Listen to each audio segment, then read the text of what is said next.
ایک مثال دینا چاہتا ہوں فیض صاحب کی ملائمت کی، ان کی شخصیت کی، اور اس کے ساتھ ساتھ یہ کہ وہ اپنے آپ کو تھوپتے نہیں تھے. کہیں بیٹھے ہیں تو بس بیٹھے ہیں.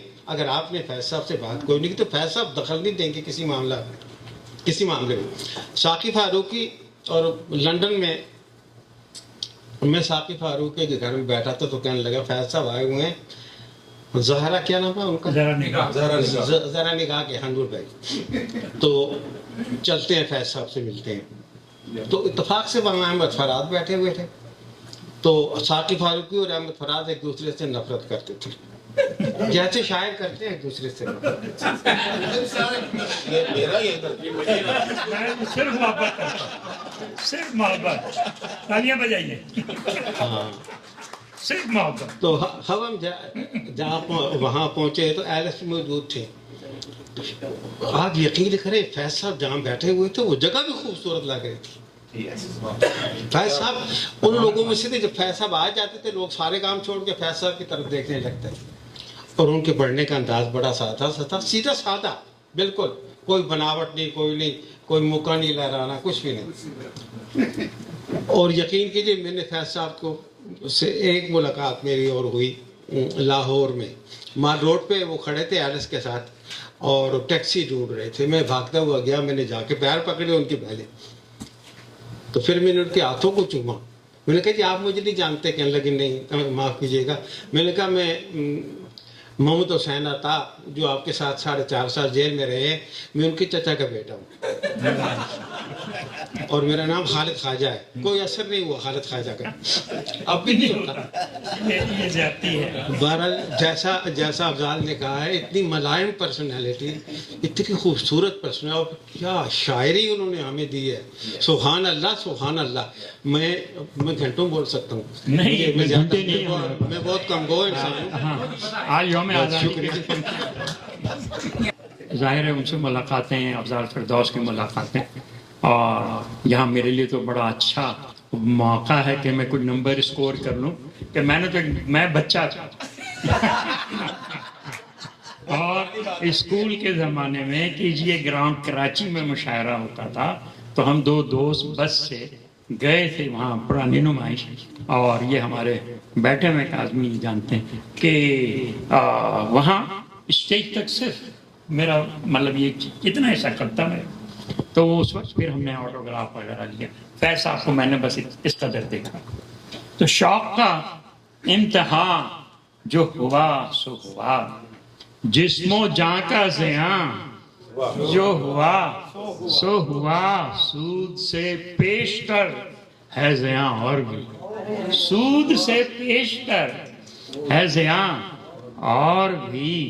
دوستو ماتم جسم و جاں اور بھی، دوستو ماتم جسم و جاں اور بھی تلخ تر امتحان.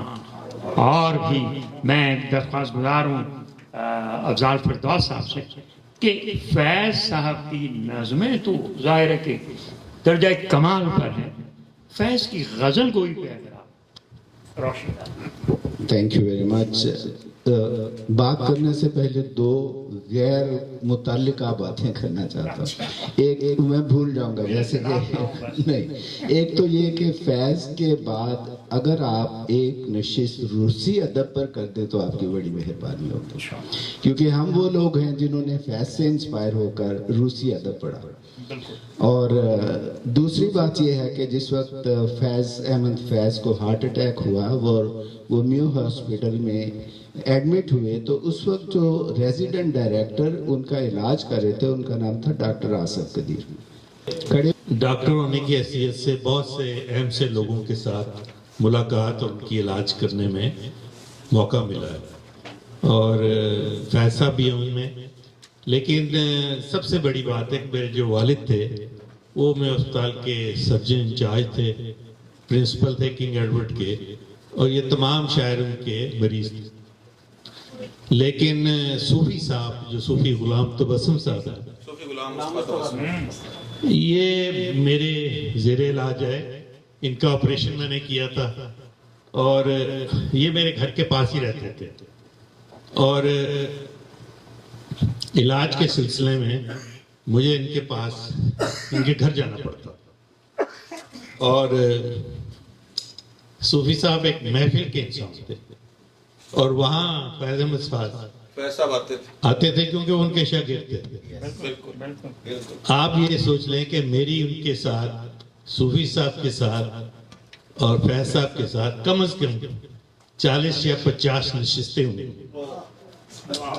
اور 8 نشست کے آخر میں صوفی صاحب نے فیض صاحب کو کہا ہے کہ ڈاکٹر صاحب کو آپ اپنے شعر سنائیں. یہ اس وقت کی بات ہے جب میری عمر 30 سال کی تھی. تو ایک دن مجھے معلوم تھا فیض صاحب کا مقام.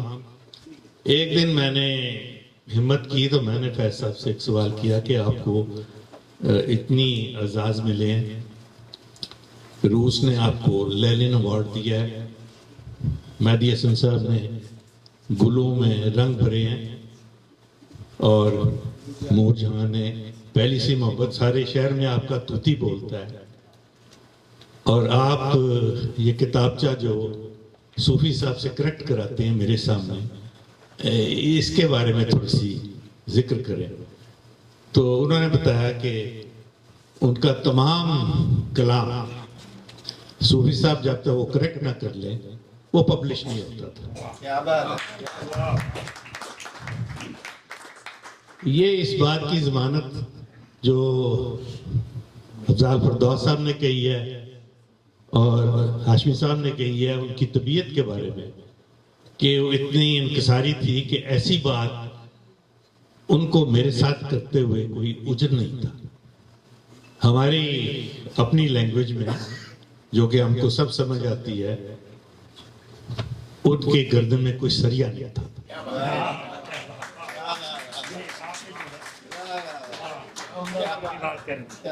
اور مجھے یہ شرف حاصل ہے کہ ان کی جو برتھ ڈے ہوتی تھی مجھے وہ بلاتے تھے صوفی صاحب کے ساتھ, اور اس میں دنیا کے تمام شاعر ہوتے تھے. وہاں بہت مشہور نیرہ نور, انہی کا کلام سب شاعروں کو سناتی تھی, اور ان کی جو صاحبزادیاں تھیں وہ ہر شاعر کی خدمت کرتی تھیں. میں اس وقت گنگناتا تو تھا لیکن شاعری کا شوق تھا. تو میں یہ سمجھتا ہوں کہ مجھے شاعری کا جو شوق ہے وہ مجھے آسموسس سے ملا ہے, لوگوں کو اور بڑے لوگوں کی شاعری سن کے. میری ان سے آخری ملاقات جب ہوئی تھی اس وقت بارشلہ آ گیا, تو میں نے ان سے کہا کہ میں اب پاکستان میں نہیں رہنا چاہتا ہوں, میں امریکہ جا رہا ہوں. میں نے انہیں بھی مشورہ دیا تھا لیکن ان کو یہ مشورہ راس نہیں آیا. انہوں نے ابھی یہ کہنا تھا کہ ہم دیکھیں گے, لازم ہے کہ ہم دیکھیں گے, وہ انہوں نے کہا. لیکن میری ان سے جو بھی گفتگو ہوئی ہے, میں نے یہ جو افضال صاحب نے کہا ہے کہ ان کی طبیعت میں ملائمت تھی, اتنا بڑا انسان, اور آپ سمجھے کہ اس کے آگے ان کے اندر کوئی ایسا نہیں تھی کہ وہ ہر انسان کو اپنے سے بڑا انسان سمجھتے تھے. یہی ایک بڑے انسان کی ضمانت ہے. غزل عہد ساز تھی جس نے اب تک لوگوں کو, شاعروں کو متاثر کیا ہے. وہ دونوں جہان تیری محبت میں وہ جا رہا ہے کوئی شب غم گزار کے. یہ اصطلاح انہوں نے جو کریٹ کر دی, یہ جو شعر انہوں نے کریٹ کر دیا. اچھا, ان کی ملائمت اور ہیومیلٹی کی ایک مثال یہ کہ یونیورسٹی میں مشاعرہ تھا اور مصرع طرح یہ تھا, وہ جا رہا ہے کوئی شب غم گزار کے. ایک لڑکی نے اس پر گرہ لگائی جو یہ تھی کہ فیض صاحب نے اٹھ کر اس کے سر پر پیار دیا. گرہ سنیں کہ وقت سحر بجھا کے دیے انتظار کے, وہ جا رہا ہے کوئی شب. تو فیض صاحب نے اٹھ کر اس لڑکی کے سر پر ہاتھ رکھا اور اس کو داد دی.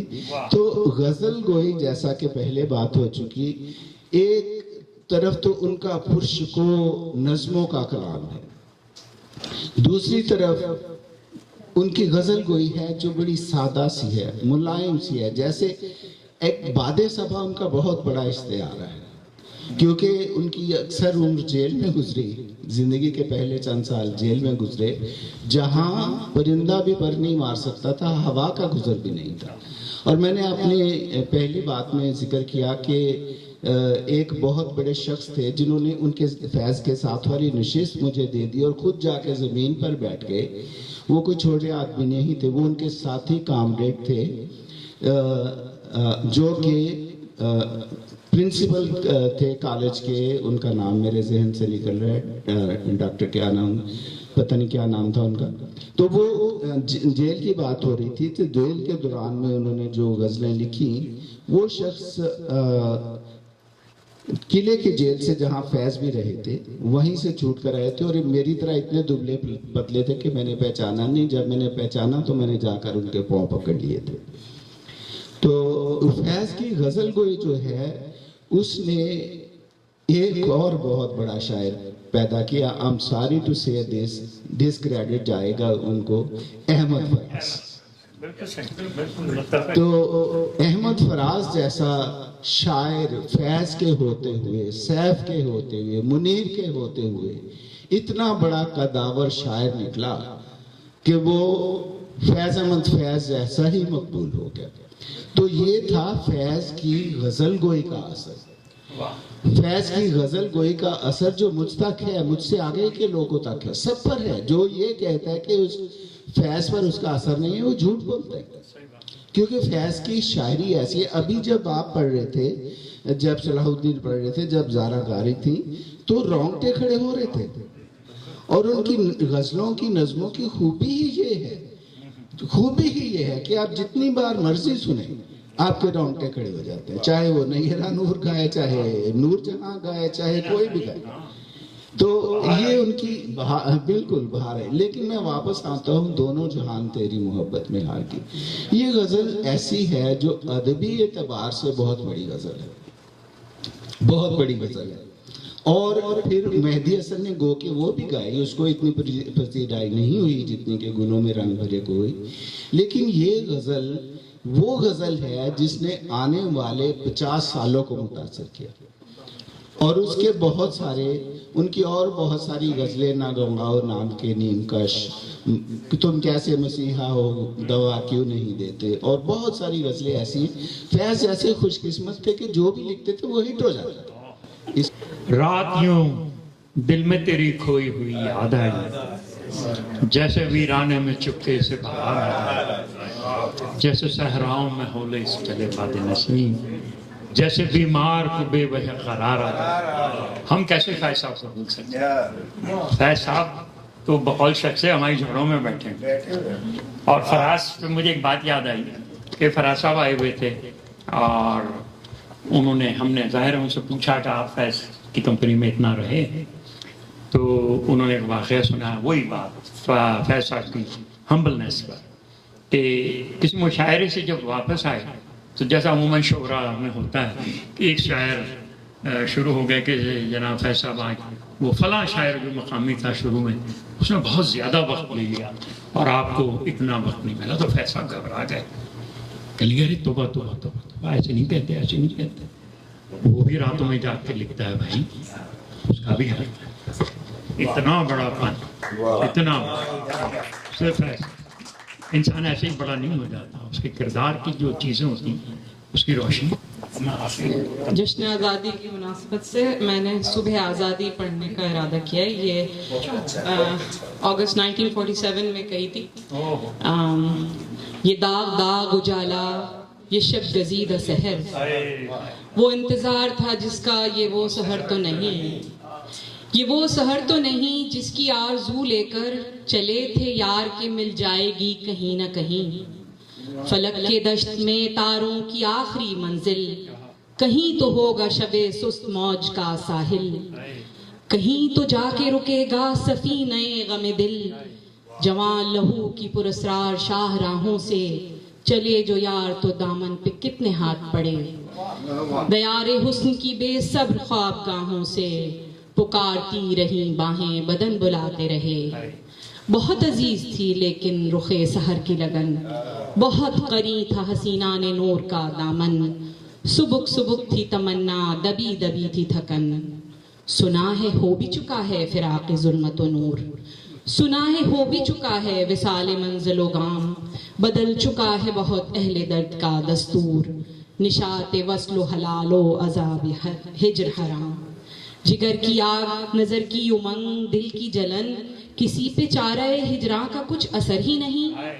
کہاں سے آئی نگارے صبح صبا کدھر کو گئی، ابھی چراغ سرے رہ کو کچھ خبر ہی نہیں. ابھی گرانی شب میں کمی نہیں آئی، نجات دیدہ و دل کی گھڑی نہیں آئی. چلے چلو کہ وہ منزل ابھی نہیں آئی. مزاحمت، وطن پرستی، مذہب پرستی اس قسم کے کیٹیگرائزڈ مراحل سے گزرتی ہے. تو فیض صاحب کے یہاں جو مزاحمت ہے اس کے بارے میں آپ کیا کہیں گے؟ بہت مختصراً پلیز. جی بہت شکریہ. میں یہ سمجھتا ہوں کہ یہ اصل میں یہ موضوع میرا بہت قریب کا موضوع ہے، میں نے اس پہ بہت لکھا بھی ہے. فیض صاحب جب آخری وقت تھا اور جب پاکستان گئے، وہ جلا وطنی کاٹ کے اور ضیاء الحق کا دور تھا، تو کسی اسٹوڈنٹ نے ان کو روک لیا اور اسٹوڈنٹ نے ان کو کہا، طالب علم نے پوچھا کہ جی آپ ساری زندگی انقلاب انقلاب کے نعرے لگاتے رہے اور شاعری میں بھی اور تقریریں کرتے رہے، وہ کہاں گیا انقلاب؟ تو وہ ابھی کہنے لگے بھائی انقلاب بھی آئی جائے گا، ابھی تمہاری عمر ہی کیا ہے. تو یہ ان کا سٹائل تھا.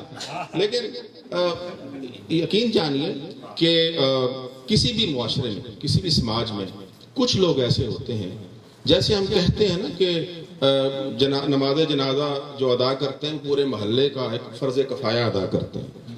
سو جو لکھنے والا جو مرتا ہے وہ بھی کرتا ہے. سو میں یہ سمجھتا ہوں کہ جو لکھنے والا ہے، اگر وہ آپ ریزسٹنس کر رہا ہے، آپ کو عدل اور مساوات اور آزادی اور جمہوریت کے لیے آپ کو تیار کر رہا ہے، تو وہ آپ کے لیے ایک فرض کفایہ ادا کر رہا ہوتا ہے معاشرے کی طرف سے. اور جو فیض صاحب ہیں، انہوں نے پوری زندگی جب سے وہ ترقی پسند تحریک کے ساتھ منسلک ہوئے، ان کا یہ مشن تھا کہ انہوں نے یہ کام کرنا ہے. اسی لیے وہ ہر دور میں ہر جابر حکمران کے نظروں میں کھٹکتے رہے. ایوب خان کے ماشاء اللہ کے، انہوں نے تو پاکستان بنتے ہی یہ کہہ دیا تھا نا کہ یہ داغ داغ اجالا، یہ شب گزیدہ صاحب. ہاں، تو یہ وہ صاحب. سو یہ سلسلہ چلتا گیا، یہیں سے ان کا سلسلہ ہوا. پھر راولپنڈی سازش کیس، اور اس کے بعد ایوب خان کے دور میں پھر جلا وطنی ہوئی. جلا وطنی جب ہوئی تو انہوں نے واپس ان لوگوں کو مشورہ دیا گیا کہ واپس نہ آئے. پھر واپس آئے، ان کو گرفتار کر لیا گیا. اور پھر انہوں نے پوچھا کہ بھائی مجھے کیوں گرفتار کیا؟ انہوں نے کہا جی بس آپ کو ہم دیکھیں گے کہ آپ موجودہ حکومت کی حمایت کرتے ہیں کہ نہیں. انہوں نے ساری زندگی ان کا یا تو لکھ کے دے دے کہ ہم نہیں بولیں گے. انہوں نے کہا جی میں نے لکھ کے نہیں دینا. وہ رہے قید اور نہیں لکھ کے دیا اور پھر ان کو رہا کر دیا گیا. اسی طرح ضیاء الحق کے دور میں انہوں نے جو کچھ لکھا وہ آپ کے سامنے ہے. میرا کہنے کا یہ مقصد ہے کہ یہ جو ادب ہے، ہم فیض صاحب جیسے شاعر کا ہم خود ایک معاشرے کے طور پہ، ایک سماج کے طور پہ، ایک قوم کے طور پہ ہم دیندار ہیں. ہم ان کو او کرتے ہیں، ہم ان کو ہر سطح پہ اون کرتے ہیں. میں آخر میں اپنی ایک بات بتا کے آپ کو اجازت لوں گا. میں پاکستان سے کینیڈا آیا ہوا تھا، ایک ریزسٹنس لٹریچر فیسٹیول تھا. میں نے اس پہ پڑھا، مضمون پڑھنا تھا، اور اس پہ سارے لوگ تھے، فیض صاحب، فراز صاحب، ان کا سب کا ذکر تھا. تو وہ جو جس نے ایم سی تھی خاتون، اس نے مجھے جس طرح بلایا میں آپ کو سناتا ہوں.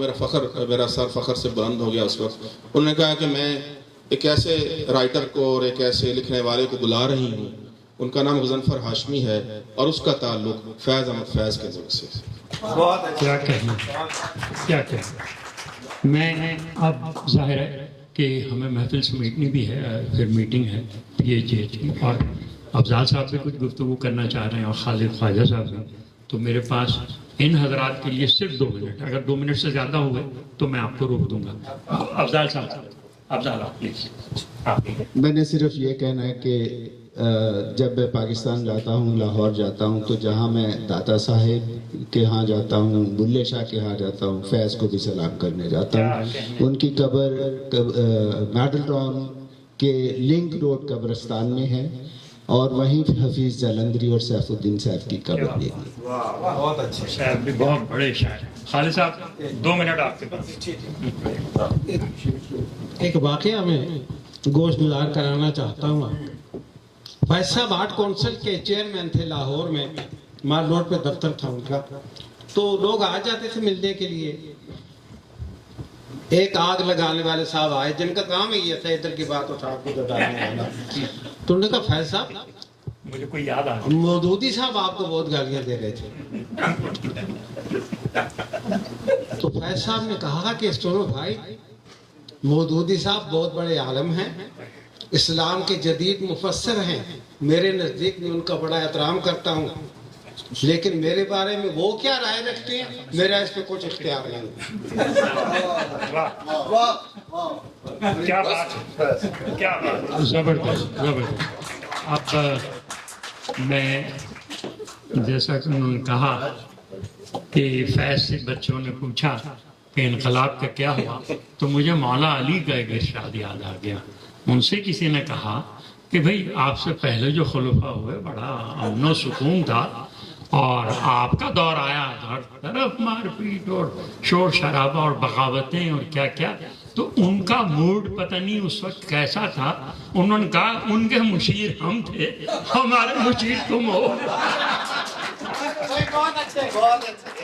میں اسی پر گفتگو تمام کرتے ہیں. جی جی انہوں نے بات کی تھی، میں شاعروں کی تعریف کرنا چاہ رہا ہوں.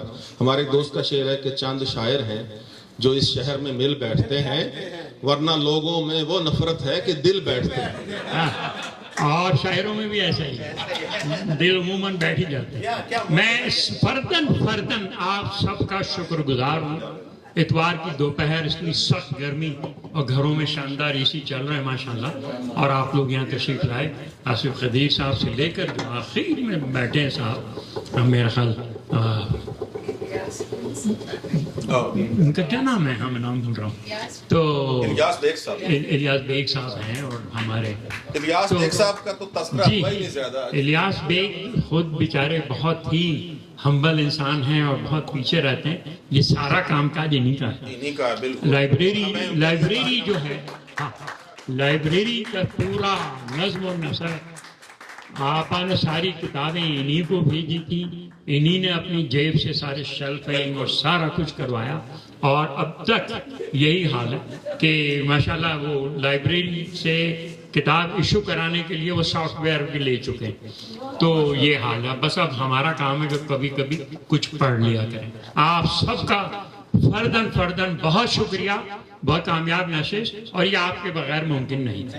بہت شکریہ، بہت شکریہ. فیض کا ذکر، ہم فیض کی آواز نہ سنیں یہ اس کے بغیر کیسے جا سکتے ہیں. تو I'd like to play a video.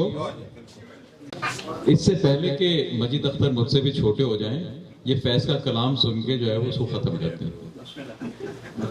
مت رو بچے، رو رو کے ابھی تیری امی کی آنکھ لگی ہے. مت رو بچے، رو رو کے ابھی تیری امی کی آنکھ لگی ہے. مت رو بچے، رو رو کے ابھی تیری امی کی آنکھ لگی ہے. مت رو بچے، تیرے ابا نے کچھ ہی پہلے اپنے غم سے رخصت لی ہے. تیرے ابا نے کچھ ہی پہلے اپنے غم سے رخصت لی ہے. مت رو بچے، تیرا بھائی اپنے خواب کی تکلی پیچھے دور کہیں پر گھس گیا ہے. تیرا بھائی اپنے خواب کی تکلی پیچھے دور کہیں پر گھس گیا ہے. مت رو بچے، تیری باجی کا ڈولا پرائے گھس گیا ہے. مت رو بچے، تیرے آنگن میں مردہ سورج نہلا کے گئے ہیں. تیرے آنگن میں مردہ سورج نہلا کے گئے ہیں. چندرما دفنا کے گئے ہیں. مت رو بچے، تو کیا روئے گا تو یہ سب امی ابا باجی بھائی چاند اور سورج اور بھی تجھ کو رلوائیں. مت رو بچے، تو کیا روئے گا تو یہ سب امی ابا باجی بھائی چاند اور سورج اور بھی تجھ کو رلوائیں گے. مت رو بچے، تو مسکرائے گا تو شاید یہ سب ایک دن بھیس بدل کر تجھ سے کھیل کر لوٹ آئے. بیٹا بدل کے شروع سن لیجیے کہ دربار میں اب سچمت شاہی کی علامت، دربار میں اب سچمت شاہی کی علامت. دربار کا ایسا ہے کہ مصنف کا قلم ہے. دربار کا ایسا ہے کہ مصنف کا قلم ہے.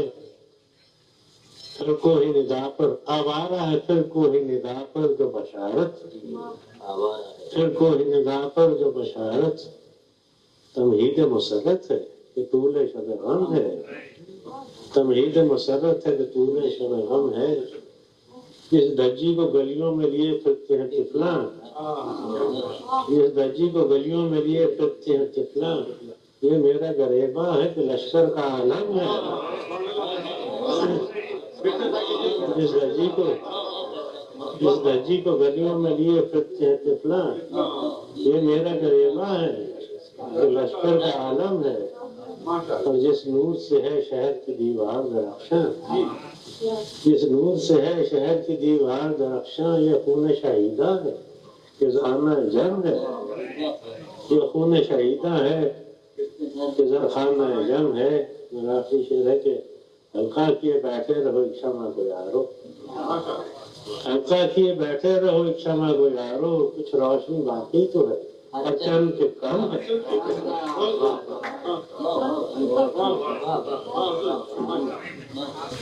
چھوٹی سی کاوش کی ہے یہ اس کی طرف سے.